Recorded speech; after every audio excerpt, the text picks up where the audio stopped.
Hallelujah. परमेश्वर में आप सबको जय मसीह की। आइए आज एक प्रश्न पर विचार करते हैं कि इंसान ज़िंदगी में क्या चाहता है अपनी। इस दुनिया में देखा जाए तो हर इंसान की इच्छाएं अलग अलग हैं, ख्वाहिशें अलग अलग हैं। कोई पैसा बहुत कमाना चाहता है, कोई अपनी ज़िंदगी में बहुत सफल होना चाहता है। कुछ लोग हैं जो टीवी देखना पसंद करते हैं, कुछ लोग हैं जो पैसा कमाना पसंद करते हैं। लेकिन इसके बावजूद भी इंसान सब चीज़ें अपनी ज़िंदगी में प्राप्त नहीं कर पाता।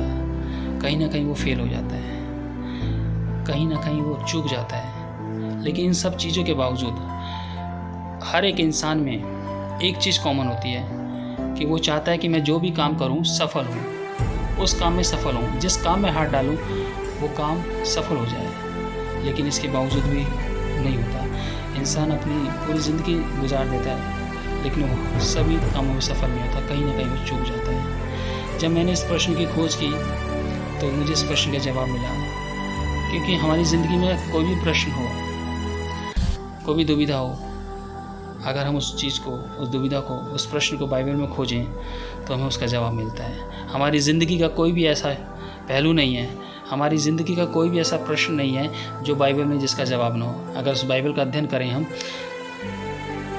गंभीरता के साथ चिंतन मनन करें इसके वचन में, तो हमें हर एक बात का जवाब मिलेगा, क्योंकि हमारी हर एक बात का जवाब हमारी बाइबल में परमेश्वर ने दिया है। तो जब मैं इस प्रश्न पर विचार विमर्श कर रहा था, जब बाइबल का अध्ययन कर रहा था, तो मुझे इस प्रश्न का जवाब मिला। इसी बाइबल में भजन संहिता उसका पहला अध्याय उसका 1 से 3 वचन ये कहता है कि क्या ही धन्य है वह पुरुष जो दुष्टों की युक्ति पर नहीं चलता और ना पापियों के मार्ग में खड़ा होता है और ना ठट्ठा करने वालों की मंडली में बैठता है, परंतु वह तो यहोवा की व्यवस्था से प्रसन्न रहता है और उसकी व्यवस्था पर दिन रात ध्यान करता है।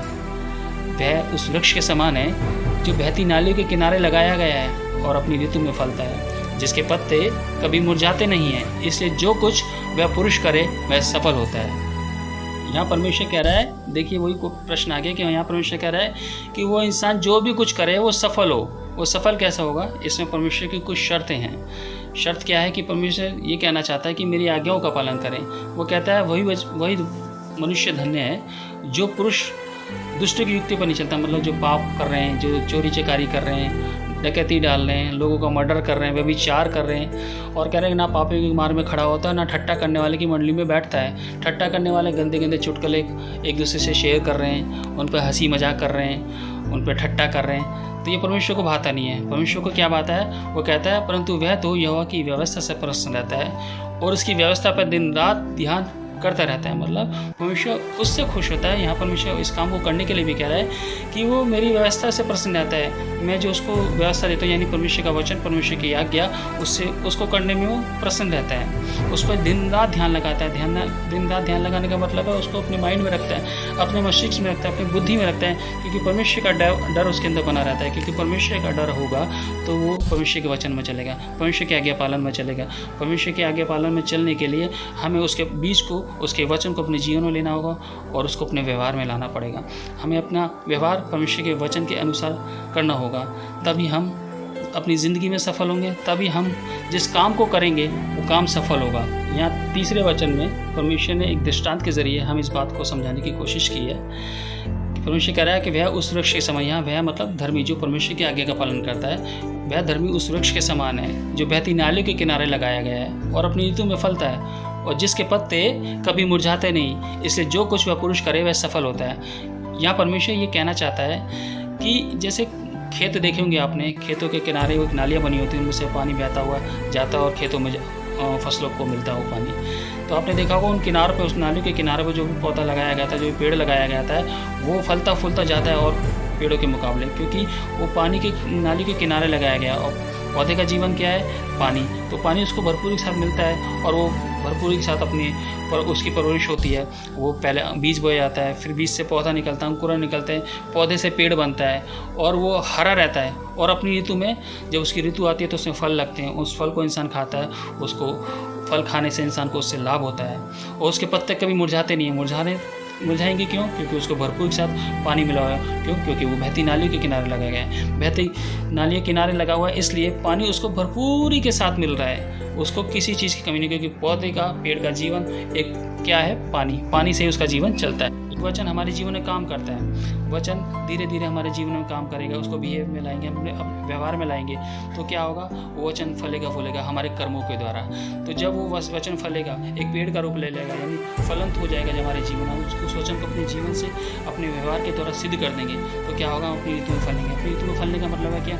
हम आशीषित होंगे, हम संसारिक और आत्मिक जीवन में आशीषित होंगे। हम जिस काम में सफल होंगे वो क्यों होंगे? क्योंकि हम परमेश्वर की आज्ञा में चल रहे हैं, हम परमेश्वर की आज्ञा को मान रहे हैं। परमेश्वर की आज्ञा को मानने के कारण हम जिस भी काम में हाथ डालेंगे, चाहे वो संसारिक हो चाहे आत्मिक हो, हम सफल होंगे, क्योंकि हमने परमेश्वर की आज्ञा को माना है, परमेश्वर के वचन में चले हैं। परमेश्वर के वचन में चलने के कारण हमारी पीढ़ियाँ फलेंगी फूलेंगी, हमारी पीढ़ियाँ और हम सब, हमारे परिवार के लोग परमेश्वर आशीषित रहेंगे, परमेश्वर में बने रहेंगे और परमेश्वर से कभी जुदा नहीं होंगे। क्यों? इसका एक रीज़न है, क्योंकि परमेश्वर का भय हमारे अंदर है, और परमेश्वर का भय बुद्धि का आराम है। जब परमेश्वर का बना रहेगा हमारे अंदर बुद्धि रहेगी। बुद्धि क्या है? कि हमें परमेश्वर के वचन में बना रहना है। अगर हम परमेश्वर के वचन नहीं रहेंगे तो हम पाप में आ जाएंगे, हम शैतान के अंडर आ जाएंगे, और शैतान के अंडर आना यानी अपने जीवन का नाश करना, क्योंकि परमेश्वर आया जीवन देना, बहुतायत का जीवन है। चोर चोरी करने आता है, घात करने आता है, लेकिन यीशु मसीह आया जीवन देना, बहुतायत का जीवन देने।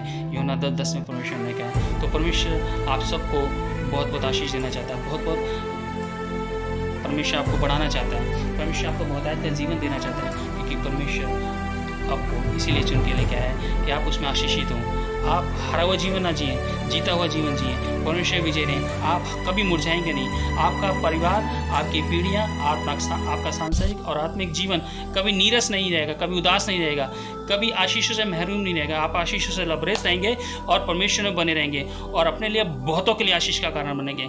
तो मैं आज आपको उत्साहित करना चाहता हूँ कि मेरे मसीह भाई बहनों, मेरे सबसे बूढ़ों जवान सब के लिए मैं कहना चाहता हूँ, मैं विनती करता हूँ आपसे कि अपने जीवन में परमेश्वर के वचन को ग्रहण कीजिए और परमेश्वर के वचन के अनुसार अपने जीवन को जिए, अपने व्यवहार में उसको लेके आएँ और परमेश्वर के वचन को अपने काम, परमेश्वर को अपना काम करने दीजिए अपने वचन के अनुसार। और जो परमेश्वर आपके जीवन में वो वचन फलंत होगा, वो सिद्ध हो जाएगा, तो आप भी आशीषित होंगे। आप भी कभी मुरझाएंगे नहीं।